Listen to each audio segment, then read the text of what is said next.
Regardless of how you personally feel about Final Fantasy XIV's modding scene, it's a big one.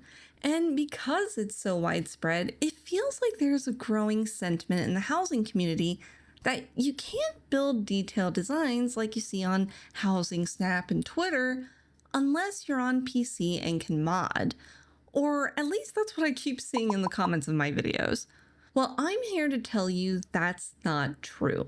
Because not only have I been designing homes for several years without mods, I've been doing it with this, my 9-year-old PS4 controller. Yes, I play with the controller on my PC because it's more comfortable for my hands, and I use it in combination with my mouse when I build houses because I find some glitches are actually a lot easier on a controller. So that's what we're going over in today's video. My name's Galatinia, and not only am I going to teach you the 3 key glitches designers use with both PC and console controls, but I'm also going to take everything I'm teaching you today and apply it to this small house I designed for a friend. So you'll get to see all of today's glitches in action through that speed build footage. This is gonna be a long one today, so here's some timestamps on screen so you can get to the part you want to see most. I'll have them in the description too. So let's go.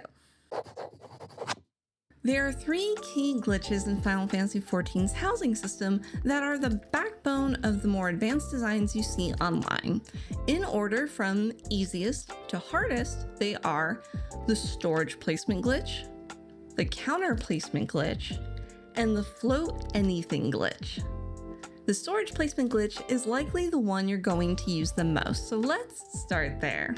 The way this glitch works is relatively simple. You take a furniture item from your house storage list and you place it directly into the house. Which, that might not seem all that special at first, but placing items directly from your storage is going to let you place furniture where the game doesn't normally let you. The most common use for this is to get bulky furniture like partitions closer to the walls and stairs. See how this partition turns purple as I nudge it closer to the stairway? That's the game telling you it can't normally be placed there. But if we're placing directly from storage, we can bypass that. On keyboard and mouse, you're gonna hit your hotkey to bring up your submenu, which for me, it's the asterisk on my numpad. Then simply click place. And look, it went where we wanted it to go, despite the game saying no. Now for console players, it's exactly the same process. Grab your partition from storage, line it up, and then open your submenu. For PS5 and PS4 players, that is your square button to bring up that menu. For Xbox players, that's your X button. Then select the option to place. And there you go. It's that easy. This particular glitch has several uses despite its simplicity. For example, a lot of the older imitation windows in the game can't be placed normally on partitions.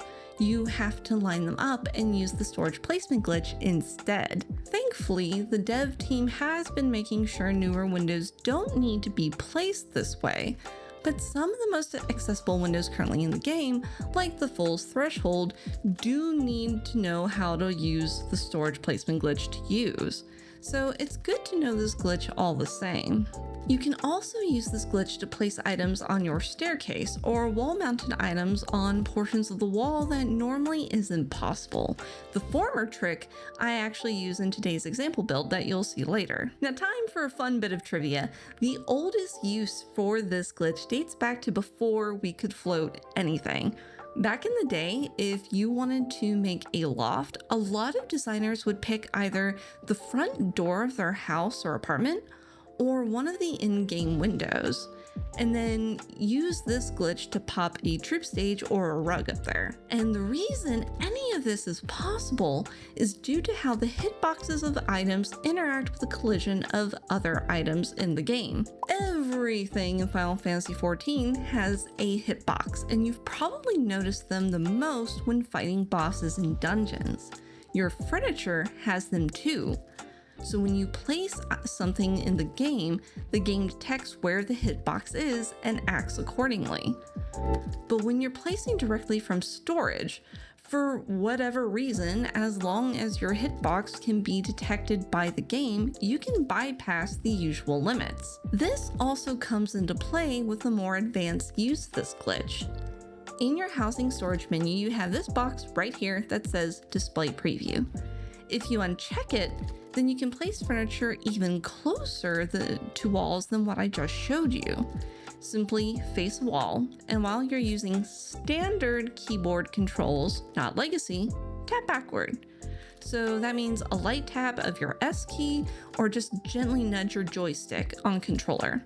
And each time, click or you select the item you want to place. Every time you get the red message on screen, just keep repeating this process until your furniture appears. This technique in particular is often used to put beds through staircase walls so that you can doze on them and look through it to place a futon under your stairs. HG14 has a full guide covering just getting under your stairs because that whole process is long and really finicky and worth a video on its own. So I will leave a link to that in the description below. Also, be careful if you do this in a small house. As you can see, there's a lot of void there and you can get stuck if you're not careful.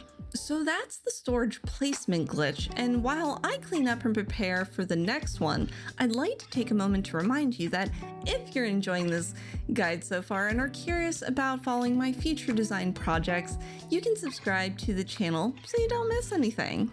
And with that little bit of self-promo over, we're gonna segue straight into the second glitch, which is the counter placement glitch. And this one is also pretty easy. The counter placement glitch is what designers use to float tabletop and wall-mounted items in the air. So if you've ever seen builds where there's all kinds of floating lights or plants or paintings, this is the glitch that makes that possible. Starting with PC users, you'll see on the bottom of your screen the layout mode menu. This little itty bitty checkerboard icon is the counter surface placement option. When it's lit up, that means you can place tabletop and wall-mounted objects on surfaces with collision. So the first thing to place is your item, like a table lamp, on a table or a shelf while that mode is on. Then you're going to click it off to disable it. Select your furniture you want to float with left click, and then immediately right click to cancel the selection. You'll know you did it correctly because when you grabbed the table the lamp was sitting on, you're gonna see the table and everything on it light up except the lamp you just glitched. Move your table out from under the lamp's hitbox and then place it. And that's it. Your lamp is now floating and you don't have to do anything else to it. For console players, this process is even easier for you. Trust me, I prefer my controller for this one all the time. Unlike PC players, your layout is on the top of the screen. All you have to do is hit L1 and then hit triangle while holding L1 down. So you don't want to hit them at the same time, but one right after the other. For Xbox players, this is your left bumper followed by the Y button. And you'll know you did it right because you'll get a message on screen if the mode's been enabled or disabled. So with counter placement disabled, just select your furniture from the house list like you normally would. In my case, I'm floating this rainbow coral. Select it, and then while it's selected, immediately cancel the selection with circle or the B button if you're on Xbox. Even if you move it, it's okay, so long as you don't finalize the move. Then, same as before, grab your table and move it away. And that's it. Seriously, that is it. Now you know how to float tabletop items. And to float wall-mounted items, it's the exact same process for both PC and console. This is also a great opportunity to show you how you can use multiple glitches on a single item to get an effect you want. So I'm going to use our stained glass window from earlier. Not all wall-mounted items will need to use multiple glitches, but for windows like this one, you'll place it from storage first. So you're going to need the storage placement glitch. Once you have it placed, you're going to select it again, then cancel the selection like we did our lamps, and then move the partition away from the window. When you're done, the window will be freestanding and now you can see the back of it, which leads to one of the coolest things about this particular glitch.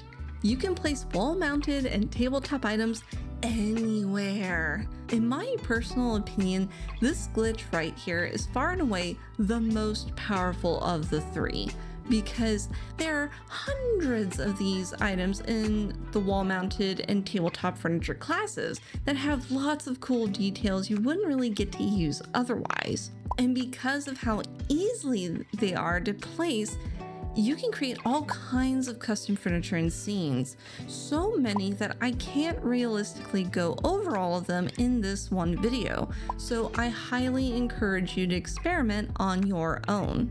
Now that said, with the first two glitches now in your tool belt, you can honestly handle the vast majority of glitching you could ever really need for building a house in this game. But the third and final glitch handles specific situations the other two can't. And unfortunately, it's also this glitch that gives people, particularly console players, the most trouble. And I'll get into why in a bit. But first, let's go over how to actually perform what we know as the float anything glitch. The float anything glitch is how you can float items that belong in the furnishing and tables categories. And we're going to use this Oasis chair as an example. All you need to float this chair is a stage panel and a wall shelf or a loft of some kind. I'm using the Reverie wall shelf. Unlike the storage placement glitch, you need your shelf to be in your character's inventory, not your house storage. So from your bag, take out the shelf and line it up towards the bottom of the chair. Now remember when I talked about hitboxes earlier? That comes into play again here too. Your shelf needs to cover the item's hitbox. So line it up, and what's gonna happen next is a test of your reflexes. You're gonna left click to place the shelf, and then as soon as you hear your mouse click, you're going to immediately hit the escape key to cancel out of the housing menu. If you did it correctly, you'll see your chair floating off the ground a little bit. It's okay if it takes multiple times to make this happen. I've been doing this for years, and I still miss the timing doing it this way. But that's the gist of it. And now all items have a height requirement that must be floated at before they'll stay. So you'll want to keep doing this until you reach those minimum heights. How do you know what they are? Good old trial and error, because of course, of course every item has different height guides that we can't possibly see. Thanks, Yoshi P. But HG14 has a handy guide, so if you check their channel and join their Discord community, you can access that guide there and see the different height guides for yourself, thanks to a community effort of figuring that out. Not sponsored or affiliated, it's just a really nice guide to have on hand. Otherwise, doing things by trial and error is perfectly fine. But that's just the first half of the glitch. The second part is arguably the most important. Once you get your furniture as high as you need to go, you have to go down to the bottom menu and you have to click the rotate mode. In rotate mode, left click your furniture and then click somewhere else, anywhere else. What this does is it saves where the chair is so that you can leave your house and re-enter it. It'll stay afloat. No idea why this is, it's just how it works. If you don't click the furniture while it's in rotate mode, it'll just fall back down the next time you enter your house. And that's the crux of the issue for console players. If you're playing with controller, the first half of this glitch is, again, much easier to perform than on a keyboard, because all you have to do is select your wall shelf from your bag like you normally would, and then when you go to hit X or A to confirm where you want the shelf, you press that button and then quickly slide your thumb over to the circle or B button, and I'll have a visual on screen. That's it. It is just a simple sliding motion, no real test of your reflexes, one simple glide. That's it. Your timing is so much easier and you just do that repeatedly. The problem is when it comes time to rotate. I don't know why, but for whatever reason, console's housing menu does not have a rotate only mode. So when you grab an item, it's gonna move it back down to the floor and erase your progress. So to get access to this, you need to enter the PC UI. Thankfully, this is easy, and if you're perceptive, You might have noticed my cursor changing throughout this video. Whenever the cursor becomes a hand, that's me using my controller. When it becomes an arrow, that's me using my mouse. You can use your controller to navigate both modes for the most part. I do it every time I play. To access this, you'll want to go into the system menu and then character configuration. Then you're going to toggle this top switch right here to flip between the two modes. Now, unfortunately, I can't actually show you the next step of this glitch for controllers because it requires the use of your touchpad. And for whatever reason, despite having it enabled, because I play on PC, Windows does not want to recognize it even if I unplug my mouse. So instead, I'm going to show a clip from Shay Cloudbank's PS4 tutorial and have her explain the rotation step for PS4 controllers, which should be the same for PS5 controllers. Right up here where my cursor's at, we're just going to click that to switch to PC controls. So now your housing menu is going to be down here. Now keep in mind, I do not have a keyboard or mouse set up, so everything you see is still on the controller. So we're going to go to indoor furnishings. The reason I can move my cursor around is because I have a touchpad on my controller. So we're going to select rotate down here at the bottom in this blue menu. We're going to select the bookshelf. We're going to use R2 or L2 to rotate the object, and it doesn't matter how you rotate it, you just need to rotate it so it stays in the air. And there you go. It's the exact same on PC. You just have to use your touchpad and your finger to select rotate mode so that you can then select the chair like you normally would. Unfortunately, this means that Xbox players cannot perform this particular glitch because the default Xbox controller does not have a touchpad, which is really stupid in my opinion, because that is literally the only reason why controller users need to switch overlays and perform this weird workaround at all. It's weird that we have the option to toggle counter placement of all things, but we can't have a rotate only mode. That's so dumb. And it's such a specific limitation that I can't imagine what causes it. That being said, you can get a really cheap wireless mouse to plug into your Xbox or even your PS5 if you would rather use one instead of your touchpad and your finger, and the game will recognize it.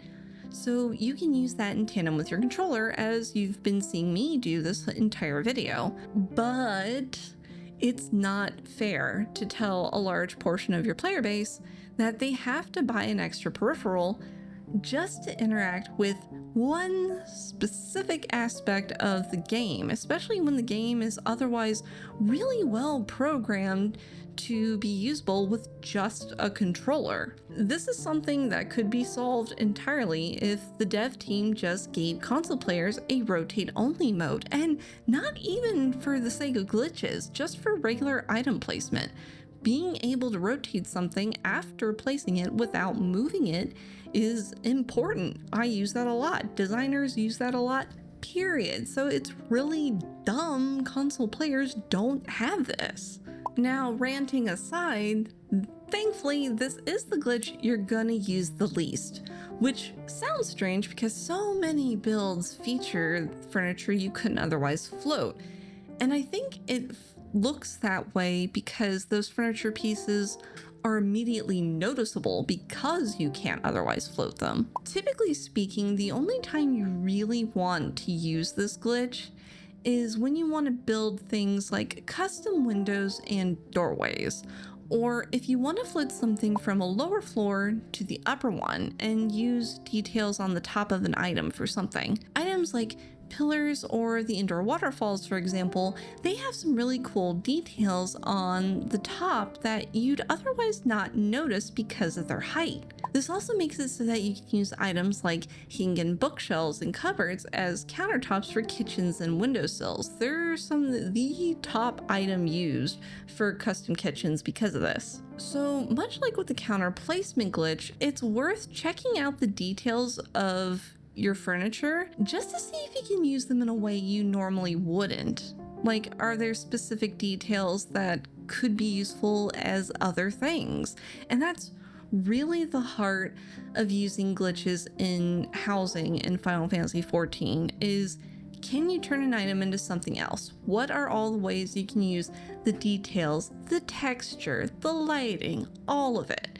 It's one big puzzle, and you're making all the puzzle pieces. The float anything glitch also makes fake ceilings and raised floor builds possible, but for fake ceilings at least, you can use wall-mounted items like phasma escapes or wooden lofts instead if you just don't like using this particular glitch, which is valid. This glitch can and will hurt your hands if you're doing it on keyboard, so please make sure if you use it, you either pace yourself or you use it sparingly. Stretch your hands, just like an artist would. It's important.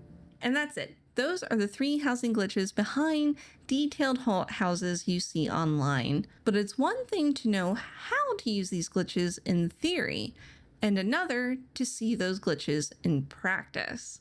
So let's get into that design I teased at the start of the video so you can see for yourself how I personally approach using these glitches in the design aspect of building a house. For today's example build, I'm showing off something I made for a friend's small house. They wanted a home for their character, who is a lunar seer and comes from a tribe of Mikote that worships Menfina, the moon goddess. I was asked to essentially make a forest grove containing a moon temple, which meant I was allowed to go absolutely nuts creating one of my favorite things, outdoor builds.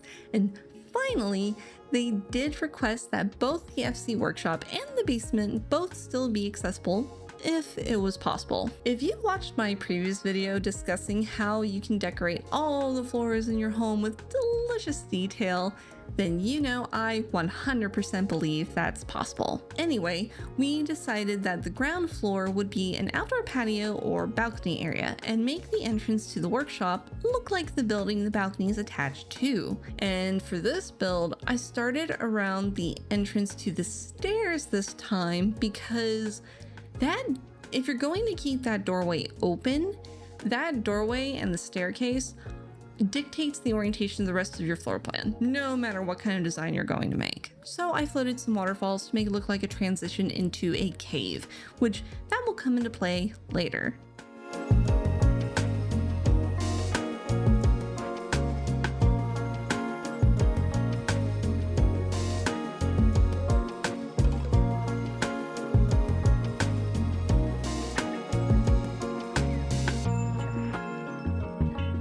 For the north wall, I decided to keep things relatively easy and used a windowed partition so that I didn't have to create my own.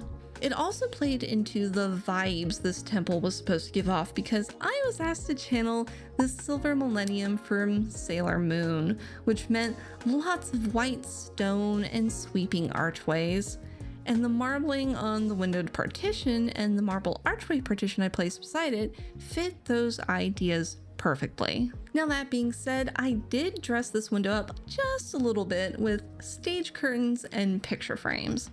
The former was so I can control the colors and have something different from the partition's wall color because we don't have two dye channels for furniture yet, and so if you dye the wall or try to dye the curtains, they're going to be the same color and it doesn't look very good. And the picture frames were so that we could mimic the inside of the temple somehow with some paintings, and you're going to see that effect play real nicely later in the footage. I should also apologize now for any weird camera angles or jump cuts.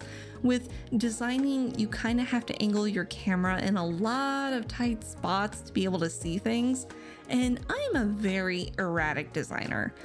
I'll start building something and realize I forgot to craft something or buy something, and then I have to go run out and grab it. Or I'll get an idea for something and I have to try it then and there, or it will not leave my head and I will not be able to make any progress in the build. So if you see some odd jump cuts in this final footage, that's why. When it came to the workshop door, I didn't want to just leave it plain. It's a moon temple. I wanted an air of fantasy and mystery to it that would draw the eye towards the door. And that's where the stained glass window came in, because there's a couple of these in the build. With the help of the good old crane method using the wooden beams, I sunk the window backwards into the door so that the stained glass was still visible but worked with the door's frame. This also served to make the entrance clickable because for some weird reason, it doesn't want to be clickable otherwise, like with other windows. So if you use this one, put it backwards. The rest of the structure for the ground floor was relatively straightforward. I love the new Altioscope desk. Its coloring was perfect for the vibe I was going for, and at least at the time I was building this, they're cheap, which I needed to save every gil I possibly could so that we could get some flagstone lofts, because boy howdy do I use a lot of them in this build. It was a bit of a pain getting those and the moonlit windows properly spaced, and you'll see I had to do a lot of readjusting as I went, and that's pretty normal for me. Speaking of the windows, I decided to go with moonlit windows because while I could have made an open sky on all sides like I do with the moonlit phasmoscape on the west side of the room, it would have taken a lot more item slots to achieve that effect, and it would have potentially messed up the ground floor's design a bit because to get a nice smooth sky, I would have needed to use a white screen to keep the door accessible, which would have meant floating it from the basement and keeping it low enough that it would have been visible in the ceiling of the basement. And that's not what I wanted. To be honest, I think this solution ended up looking better anyway. It gives more of a sacred or a mysterious vibe, and they contrast beautifully with all of the white and gold in the space. Now, to get arches like you would see in Sailor Moon's Silver Millennium, I actually used the bottoms of Glade cupboards, and they'll look weird going up, but once they're placed in dyed white, the effect sells itself.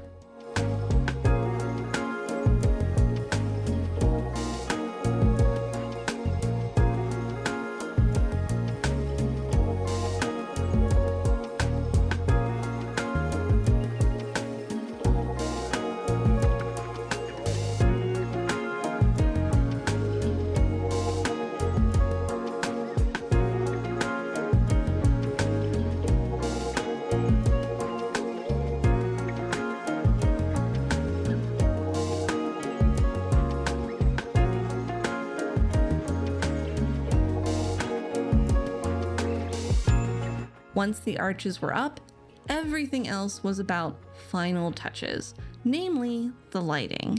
I wanted the items that lit up to really glow, but sometimes that's not enough in lower light builds like this one. This build, at the time I recorded the final footage, was at level 2 out of 5, so I added some more light sources to really give it that fantasy vibe. Lots of cool toned lighting, except beneath the window on the north wall. There I hid an Oasis table lamp in the planter box beneath it to make it look like there's warm light pouring from the inside of that window and even off of the glowing flowers above it. I don't know, it's a small touch. I think it helps really sell the illusion. And speaking of flowers, here's a neat trick. If you grow your own flowers in the big flower pots you can buy from NPCs, the flowers will be large and sparkle when they're done growing. They won't wither either. So if you want some big flowers to bring in lots of bold color, I highly recommend hiding a flower pot somewhere in your furniture like I did here and grow something in it. It's one of my favorite little tricks with plants. The basement for this build was trickier because it's a raised floor design. With those, you have to plan ahead a little bit more than you normally would because you need to know how high the pieces you want to float need to be. And as I said earlier, every furniture item has different height requirements, because of course they do. Thanks, Yoshi. So you're gonna see me constantly move the big bathtub in the center because that's how I oriented the entire basement. My friend wanted a forest grove with an outdoor bathing area and a place to sleep under the stars. So I figured the spring would be the first thing you see upon turning the corner from the stairs. The landing for the stairs was far and away the most difficult thing to get right in this entire house because I need to make sure you could still walk through it, but also make sure the loft's connected with the stairs for as smooth an experience as possible, and so that the waterfalls weren't just randomly floating off the ground, as that did happen a couple of times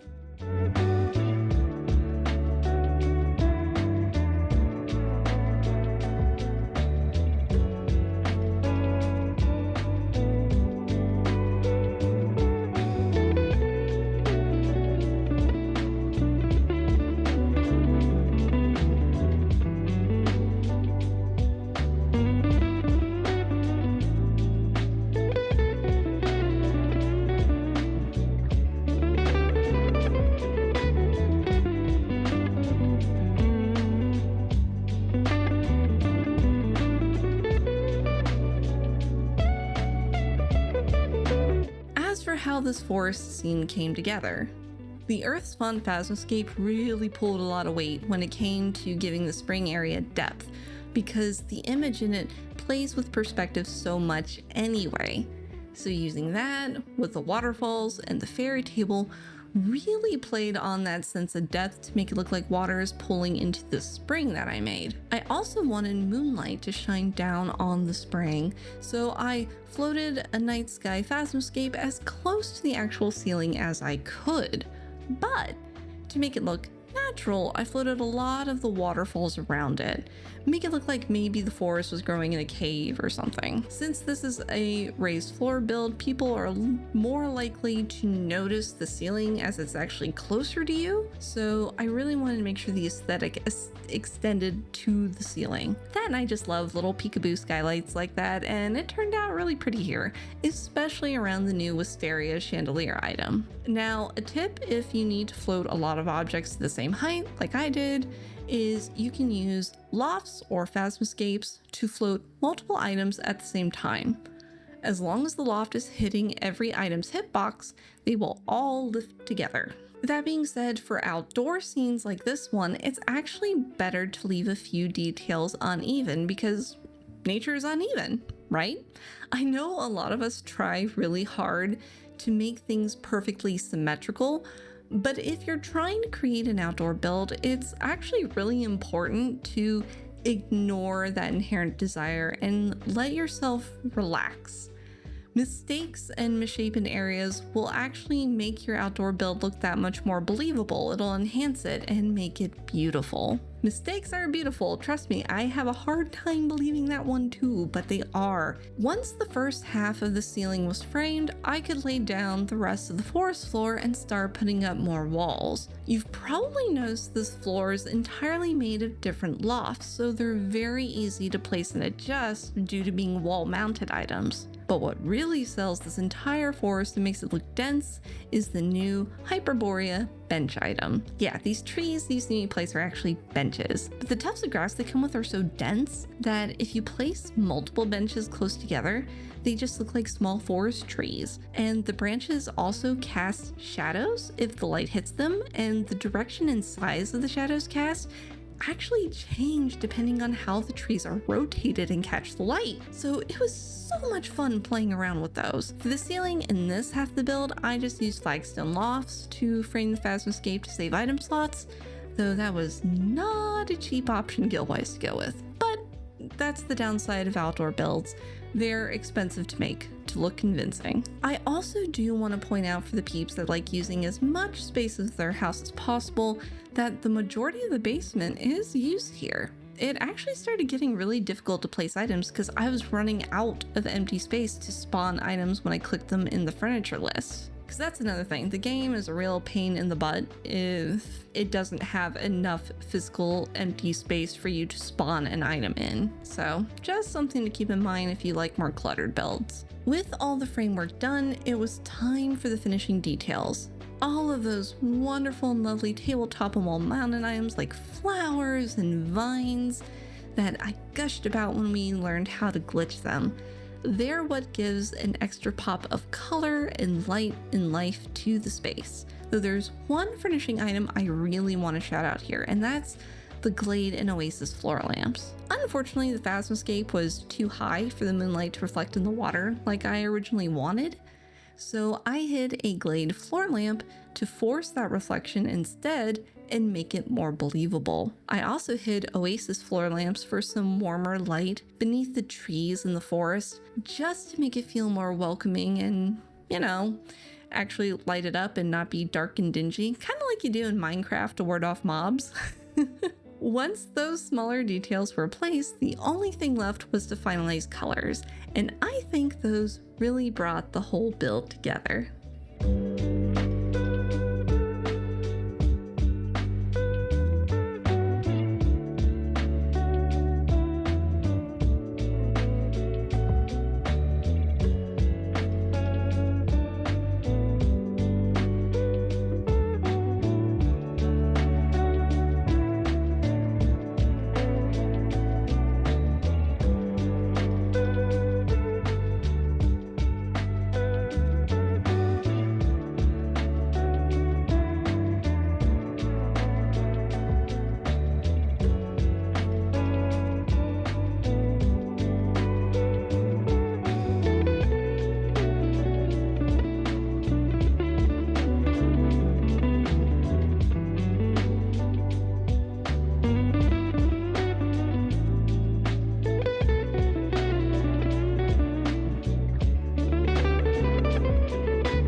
And there we are, a temple that would make Minfina feel loved, shrouded in safe and soft moonlight.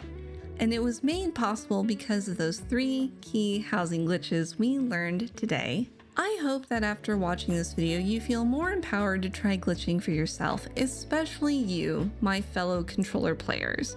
Because aside from the nonsense around the float anything glitch, we actually have the advantage when it comes to glitching in Final Fantasy XIV. It's much easier to perform them, and you save yourself some hand pain. It's why I use my controller in tandem with my keyboard and mouse. I can't build without it. That being said, Nsee, please just give console players a rotate mode. Seriously, they need it. There's no reason why they don't have it. Big shout out to my friend for giving me the freedom to go absolutely wild with this build, because it's probably my favorite to date.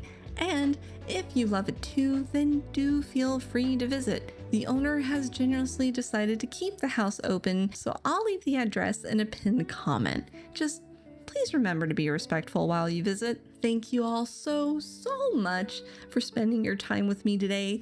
If you'd like to support me in creating future videos like this one, then consider joining my free Patreon community or becoming a member of my channel. I post updates for ongoing projects in both spaces, so please choose the platform that's easiest for you.